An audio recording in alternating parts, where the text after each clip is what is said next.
$69 million. That's how much Beeple sold one of his NFTs for. The NFT market recently hit over $20 billion and everybody is going nuts. Famous people are even getting into the mania, like sports stars, politicians, rappers, and even dead people. What?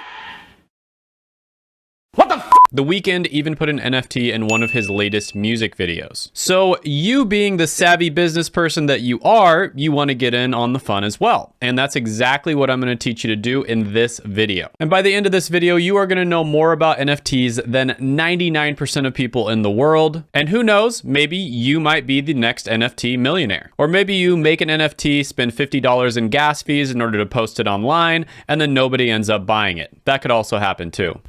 You really do be like that sometimes. You do. But all joking aside, you never know. And that might sound like a bold claim, so let me tell you step by step what I'm going to be showing you in this video. And by the way, guys, this video was very expensive and it took forever to make. And then I also have a gift later on in the video that I'm going to give you that also took a long time to make. And so if you don't mind, could you please just gently tap that like button? I mean, I would appreciate it, but no big deal if you don't. I literally don't care. So really quick, before we get into the video, there are timestamps down in the description below. I'm also going to go over at the very beginning what the whole video is going to be about. So first, we're going to go over what exactly an NFT is. Then we're going to go over why NFTs are so popular. Then we're going to talk about the use cases for NFTs, aka why do they actually have value. Then we're going to go over the main websites and the biggest players in the NFT space. And these are going to be sites that you really need to know if you want to get into NFTs. Then I'm going to be going over via live demonstration first how to buy an NFT, then how to make an NFT. And again, I'm going to be doing all of this with live demonstration. Then I'm going to take that NFT that I made and I'm going to list it for sale. So we'll be talking about how to sell an NFT. And then after I do that, we're going to go over how to flip NFTs for profit. And then I will be revealing the best free websites and tools for doing research on NFTs. And then I'm going to be revealing some secrets on how to get into NFT projects when they are first minted. And that basically means right when they're released. And this is basically how you get in on the ground floor level. And you are the first one to know about it before it even gets dropped. And then keep in mind, I do have a present later on in the video for you as well, which you're really going to love. People absolutely love my presents. This is something that's going to help you if you're interested in NFTs. And it's genuinely a present. It's completely free. You don't have to enter your email address or anything like that. It's just a sincere present from me to you. All right, so what exactly is an NFT? NFT stands for non-fungible token. And non-fungible basically means that it can't be duplicated or replaced by an identical item. A dollar bill, for instance, is fungible because all dollar bills are more or less the same. And then a token is an asset that resides on a blockchain. So a non-fungible token is basically a unique digital asset that resides on a blockchain that cannot be duplicated. Now, these digital assets are typically collectible and they can be bought, sold, or traded. And this could include, but is not limited to, artwork, music, digital real estate, and collectibles like trading cards. So for instance, you could buy a Pokemon NFT that's attached to a trading card, and then you could slide it into a slot, and all of a sudden you see the Pokemon in 3D right in front of you. There are also NFTs for items within video games like skins, weapons, and avatars, and we're really going to get into that one later because that one's extremely interesting. And the possibilities are almost endless here. Individual creators, literally anyone out there, can create a unique digital item, put a stamp on it within the blockchain network, and then sell it to somebody without the need for a third-party intermediary like a pawn shop or an art dealer. So instead of artists having to get extremely lucky or get chosen by somebody or rely on the charity of others, they can make really good money on their own. Now let's go over why NFTs are so popular. Now, NFTs have technically been around since the launch of Bitcoin back in 2009, but it wasn't until recently that the NFT market has really taken off. NFTs have become one of the biggest crypto crazes of 2020 and 2021. NFT sales were around 95 million in 2020, and and over 12 billion in 2021. We've seen digital artists like Mike Winkleman, also known as Beeple, sell an NFT for $69 million. We've seen athletes like Michael Jordan and Lionel Messi launch their own collections, but you don't have to be famous to sell an NFT. In fact, the most expensive collections were not started by famous people. CryptoPunks, for instance, was launched by a two-person team in 2017 of Matt Hall and John Watkinson. And there are 10,000 CryptoPunks, and the last time I checked, the most expensive one is CryptoPunk 7523. And this one CryptoPunk out of 10,000 recently went for $11.7 million. Bruh. So this is why you're hearing all the craze over NFTs. We're seeing politicians get into it, all kinds of different famous people. But that begs the question, why would anyone actually buy an NFT? AKA, why do NFTs have value? Why?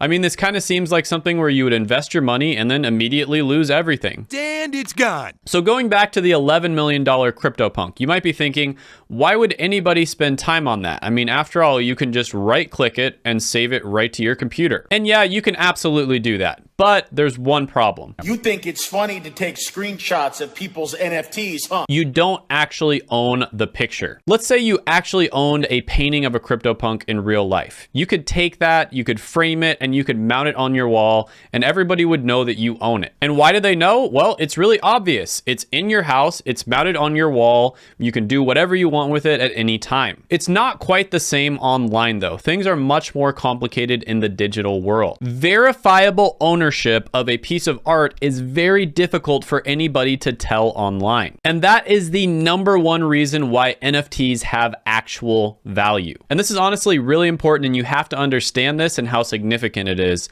Non-fungible tokens are a way to have verifiable ownership of something online. Each NFT is verified on the blockchain and has a unique token ID that anybody can check at any time. And the history of ownership of the NFT is attached to that token ID and is on the blockchain. Now you might be thinking, that's great and all, you have the verifiable ownership, but let's be real here. It's probably almost completely free for all these projects to create these NFTs and then post them online. And you are sort of right here, but there's a catch. The number two reason that these NFTs have value is because they are scarce. There will never be another CryptoPunk 7523. And the fact that it was one of the original NFTs to explode in value and get to that $10 million mark makes it even more rare. It's almost like having a rare trading card, like an original Babe Ruth, Michael Jordan, or Charizard. It's pretty much like owning a piece of history, and that's why they're worth so much. But you know what's worth more than an NFT? You are, and don't forget it. Now let's get on to the number three reason. Number three is because people get to flex. It's kind of a weird way of showing that not only do you have a lot of money, but you're also really tuned into what's happening in the world. You're basically ahead of the times. This is why you see superstars like The Weeknd buying NFTs in his music videos, because it's almost like owning a supercar or wearing branded clothing, and whether you like it or not, people like to flex. And this is why you see a bunch of famous people on Twitter putting NFTs as their profile picture. The number four thing that gives NFTs value is the history of ownership. Oftentimes, the people who owned an NFT can actually increase the value all on their own. Think about it. There is a record of every single person that owns the NFT. So if somebody famous buys an NFT and then ends up selling it later on, it's almost like they put their autograph on it. They owned it at one person, and it will always show that history of ownership no matter what. And number five, which is probably the most important thing of all,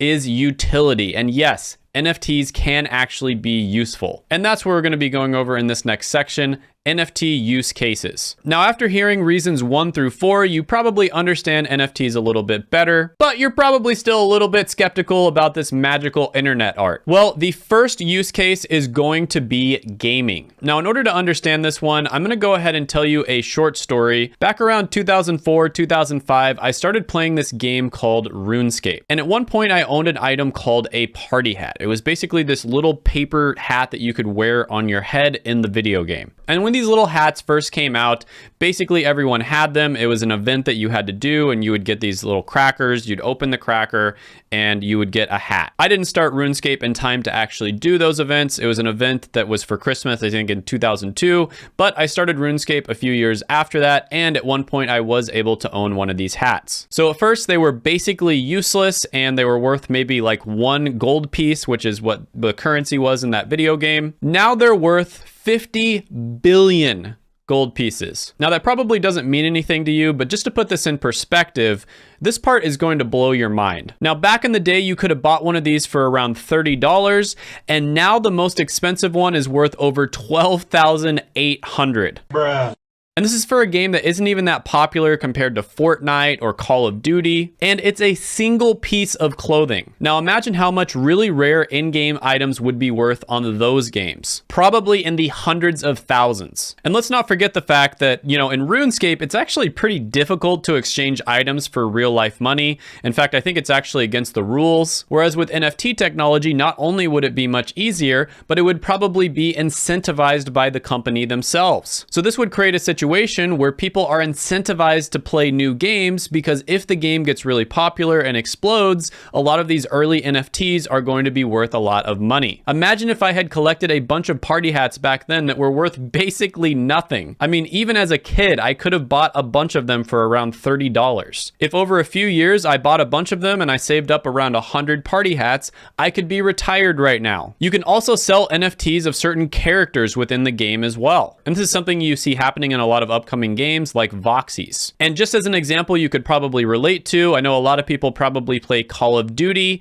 and everybody remembers the famous Rose skin that was released on Modern Warfare as well as Warzone. And if you had this Rose skin, you had a serious advantage over other players because you were basically invisible if you were in a dark corner or just in a dark area in general. If you missed out on it, too bad, you can't get this. And eventually they did nerf the skin to the point where it wasn't as OP, but many people that didn't happen to log in and get the stupid Rose skin had to suffer for months because they would get killed over and over again by Rose skins that were camping in a dark corner. I can't even see him! I can't even see him!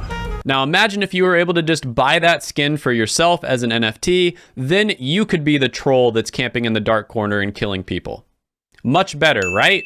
And honestly, I could just go on and on about this one. With virtual reality, the metaverse, all of this exploding onto the scene, it is going to be unstoppable. And I really do think, even though this is kind of scary to think about, the future is going to look a lot like the movie Ready Player One, where people are going to be spending a lot of times basically in video games or in the metaverse. And video games or the metaverse is probably the biggest use case of NFTs in my opinion. It's the one that I'm most excited about. But number 2 is going to be digital proof of ownership. And you could use this for a lot of different practical cases like property deeds, tickets to movies, concerts, sporting events, car titles, and of course, art. Number 3 real life use case is exclusive access. In some cases, owning an NFT will give you exclusive access to groups, clubs, parties, and people. So for instance, a famous musician that you're a big fan of may have a monthly party where anybody who has access to a certain collection of NFTs can attend. So if you own that NFT, you have the right to come and meet them. The number 4 use case is DAOs, or decentralized autonomous organizations. And this is basically a group of people who own a token, or in this case, an NFT,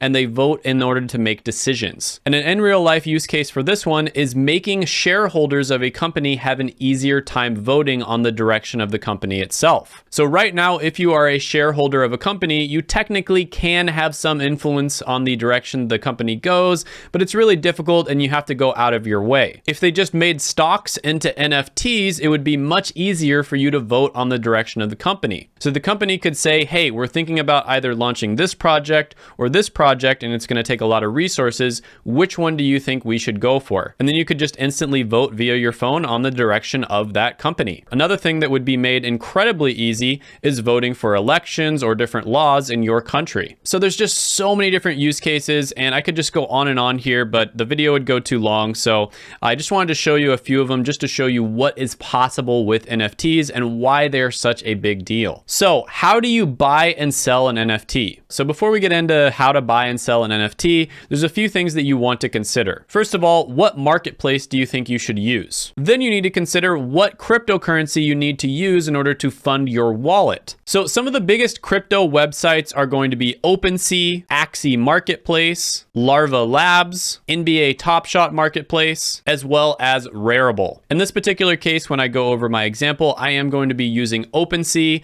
and the cryptocurrency I'm using is going to be Ethereum. So the first thing you need to do is set up a Web3 wallet like MetaMask. And you need this in order to fund your wallet with Ethereum and then use that Ethereum on OpenSea. So you would go to a website like metamask.io, you'd click download. I'm going to go ahead and install the MetaMask. And I'm going to add it. Going to give it permission. And then you're just going to click get started. Now, if you already have a wallet, of course you would import it. But in this particular case, I'm showing you guys how to do it. So you would go create a wallet. You're going to go ahead and agree. On this part, you would create a password, very standard. Then after you agree to the terms of use, you go ahead and create. And then it's going to take you through a series of steps in order to secure your wallet.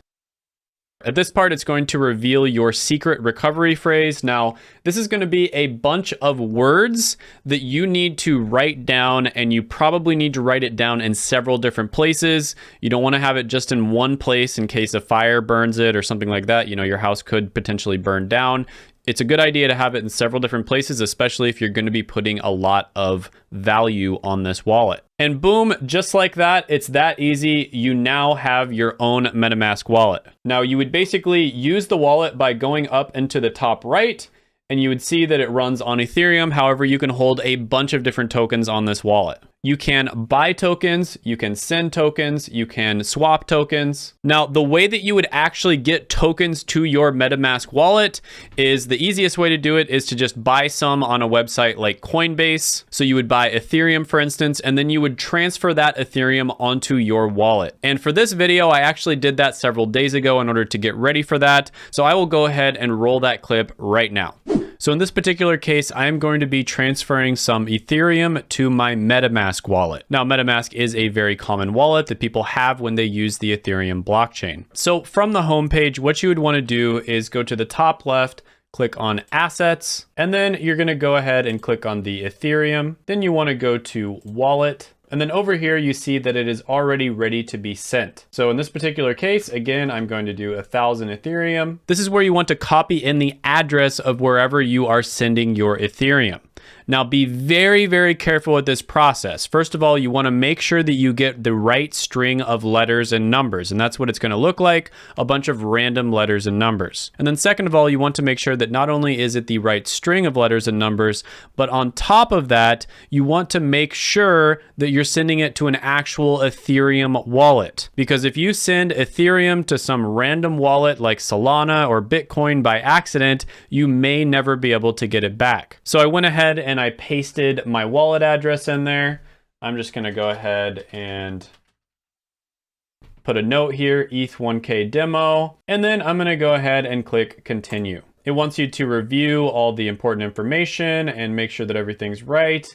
And it looks pretty good. So we're going to go ahead and send now. And in this particular case, I have set up 2-factor authentication on my device. And so that's where I would enter it in. All right, awesome. So it is done. So like it says there, usually the transactions take less than 10 minutes.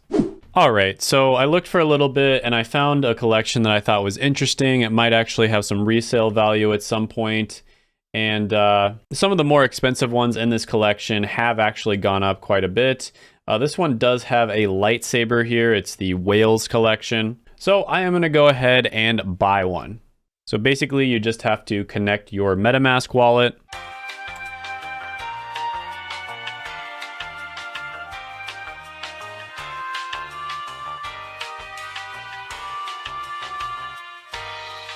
And then once you've connected your MetaMask wallet, it should be really easy.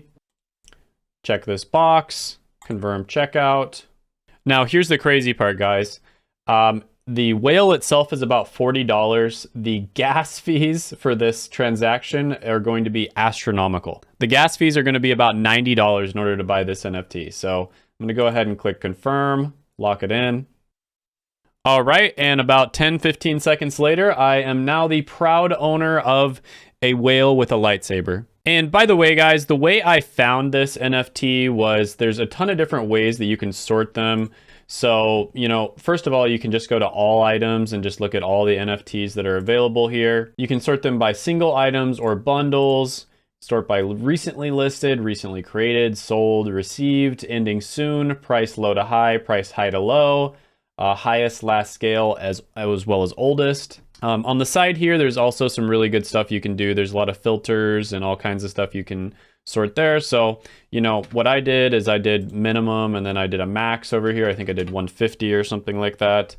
And I clicked apply. And then from here, I scrolled down, looked at a bunch of photos, and I found one that I thought was pretty cool. All right, so next we're gonna get into how to create an NFT step by step. And this part is kind of simple. I mean, you just design an original photo and then you upload it onto the website. Now, you can actually go to websites and have other people create them for you. An example of this is Fiverr.com. So if you want to check on Fiverr, you can just type in NFT here, and then you can see here that there are many artists who will create NFTs for you. There are even artists who will create 10,000 NFTs for $70. Okay, so you can literally have an entire NFT creation, an entire collection made for you for around $70 on Fiverr. Now, if you don't want to have somebody else create the NFT for you, there are many free ways of creating artwork online. Canva.com is a great website for creating artwork and it's completely free. PicMonkey.com is also a really good one. I've used both of these in the past. GIMP is another really good program you can use to create artwork. And then a paid version that I personally use just because I think it's the best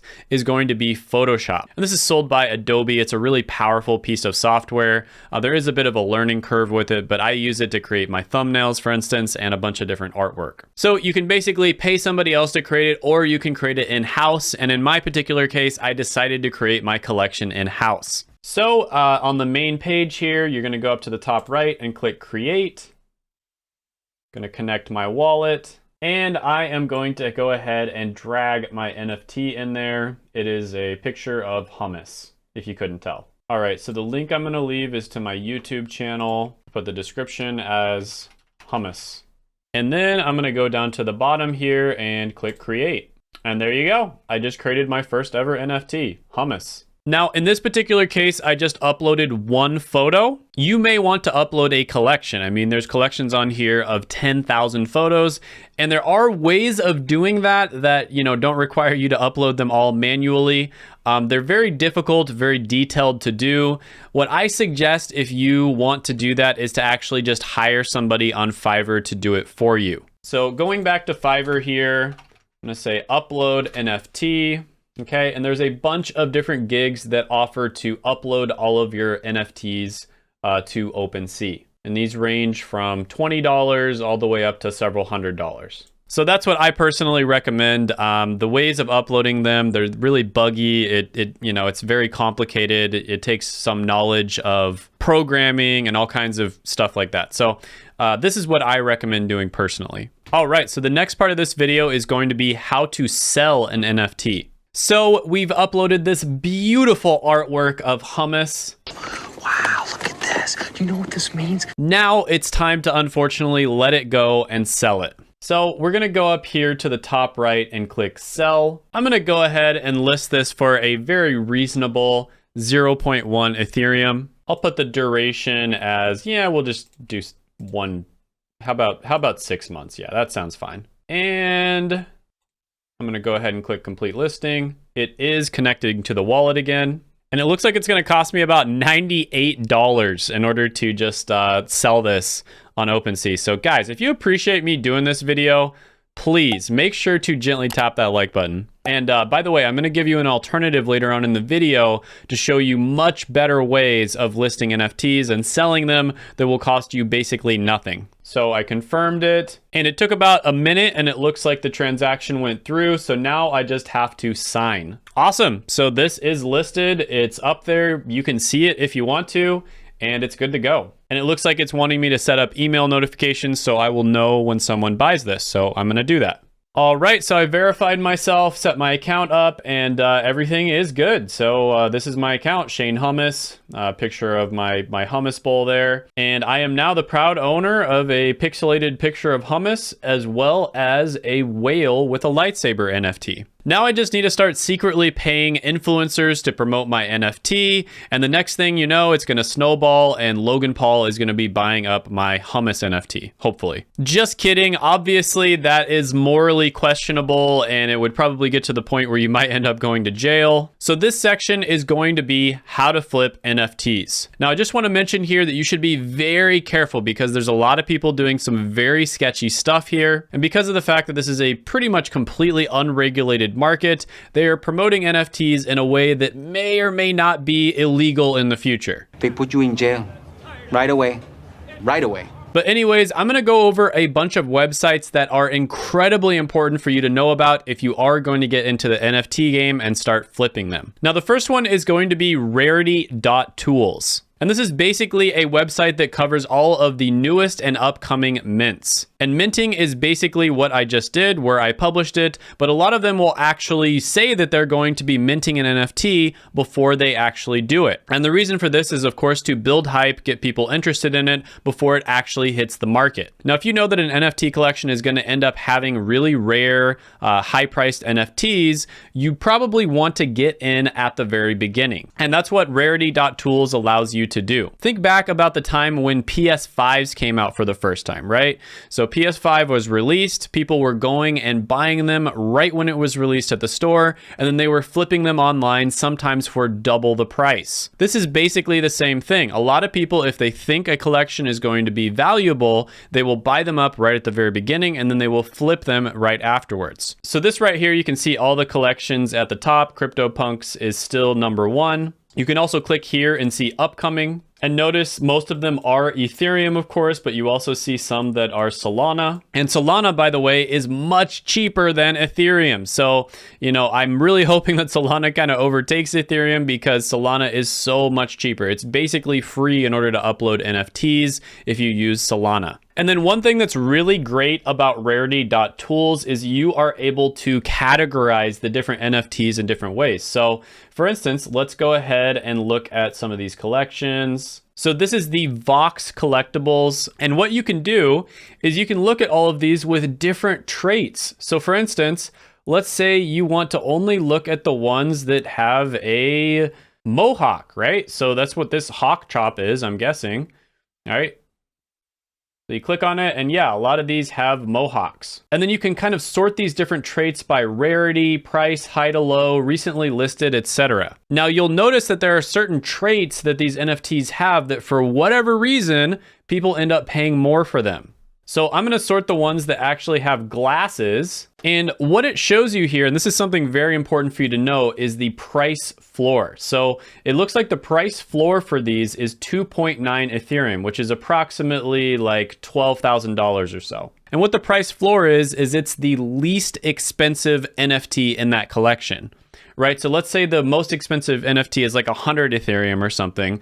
Unfortunately, you know, your collection is only as strong as its weakest link because that's how people like to look them up, right? So the price floor is 2.9 Ethereum, meaning the least expensive one is around 2.9 ETH. You can also look up the 7-day volume, the total volume, the 7-day price average, how many different owners have these different Voxes. All these things are incredibly important for you to know, for you to gauge how legitimate an NFT collection is. My second tip is to use an NFT marketplace other than Ethereum. So the most obvious one, of course, is Solana. Now, Solana is one of my favorite cryptocurrencies. I absolutely love the technology. And SolanaArt.io is probably the biggest marketplace for Solana NFTs. Now, like I said, one huge advantage of using Solana over Ethereum is, you remember those ridiculous gas fees that I had to pay, like $80 to $100 just to sell or buy one? Well, if you use Solana, those fees are going to be pretty much negligible. Now, SolanaArt is really cool because it gives you information in such a way where it's pretty easy to read.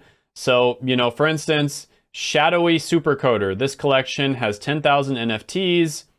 The average price is about 91.9 Solana. The volume over the last 7 days is 1.7 million, so it's very active. And it's got a market cap of 178 million. You can also look at the volume percentage over the last 24 hours. So it looks like it's gone down by about 48%. And then the floor price looks like it's around 79 to 80 Solana. And then you can also just click right here and look at the price history. So it looks like the average price here for a long time was around 30 Solana. And then recently it went up to around 90 Solana. So recently it tripled. I mean, this is just incredible information to have at your fingertips. You can also filter this by the attribute. So you can look at all the different types and see which colors are selling for the best. So let's click on gold. Looks like gold is not selling for that much. It's around 30 or so that's not great. But for whatever reason, noir looks like it's going up. So it's actually selling for around 36. And again, for each attribute, you can look at the daily volume, the daily sales, the total volume, the total sales, etc. Now, I don't want to just talk about Solana.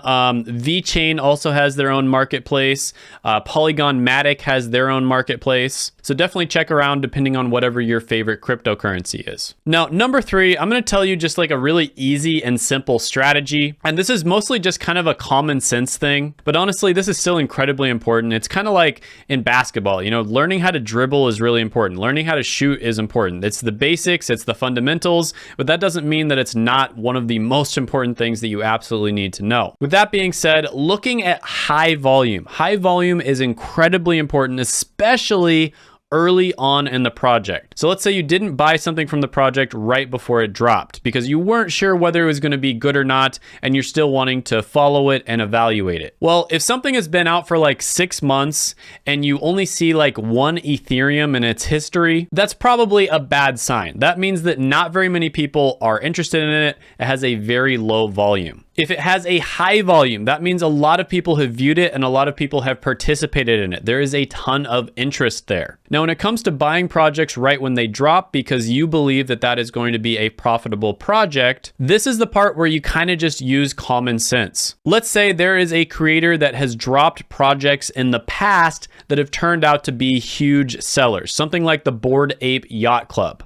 If they then list another project and they have these starting prices similar to what the Bored Ape Yacht Club is selling for now, you wouldn't want to buy that. And the reason for that is because when the Bored Ape Yacht Club first started, they were selling it for very reasonable prices. So if something seems too high, especially at the very beginning, then just simply do not buy it. However, let's say the people who created CryptoPunks announce that they are coming out with another project and it's really reasonable. That would be something that you might be interested in jumping in on. Now, those are 2 very obvious examples. Usually you wouldn't use the ones that are the most popular, but I think you get my point here. Now, for number 4, I'm going to go over some other tools very quickly that are really nice to use. They're awesome. I'm not really going to have time to show you how to use them, but they're great resources that I've used. All right, so the first one is icy.tools. This is another one that's just really great to find those niche collections that are really undervalued, and it's great for visualizing all the statistics that you need to know and doing research on them. So this one, for instance, will show you the trending collections. So for instance, there's the Angry Pitbull Club. It looks like this one's trending. And it kind of shows you the volume, the average price, the sales, the mints, etc. And you can also quickly access their Twitter, see if it looks legitimate or if it looks like they maybe bought Twitter followers. You can go to their official website and check it out. Their Discord, you can check out their Etherscan, like all these different things that are good for you to do your due diligence. Another good one for doing research is NFTpricefloor.com. And this is just yet another way for you to find those undervalued projects. Another one is app.traitsniper.com. And this one is specifically good for looking at different traits, like seeing which traits are likely to end up being valuable. So let's say there's a certain collection and you're not sure which one to buy, but with your knowledge of the different traits and which ones are the most valuable in other collections, you can kind of predict which of those NFTs are going to be the most valuable. And traitsniper.com will really help you with that. Another great website for doing analytics research specifically is going to be dune.xyz. And another one that's good for analytics, but it's maybe a little bit more user-friendly, is nftgo.io. In the next part, I'm going to talk about how to participate in an actual NFT drop. So you would go to a website like rarity.tools, you'd click on upcoming, and then you'd look at a collection that you're interested in. So you find one that you like, let's say Tiny Tiger's Special Christmas Edition.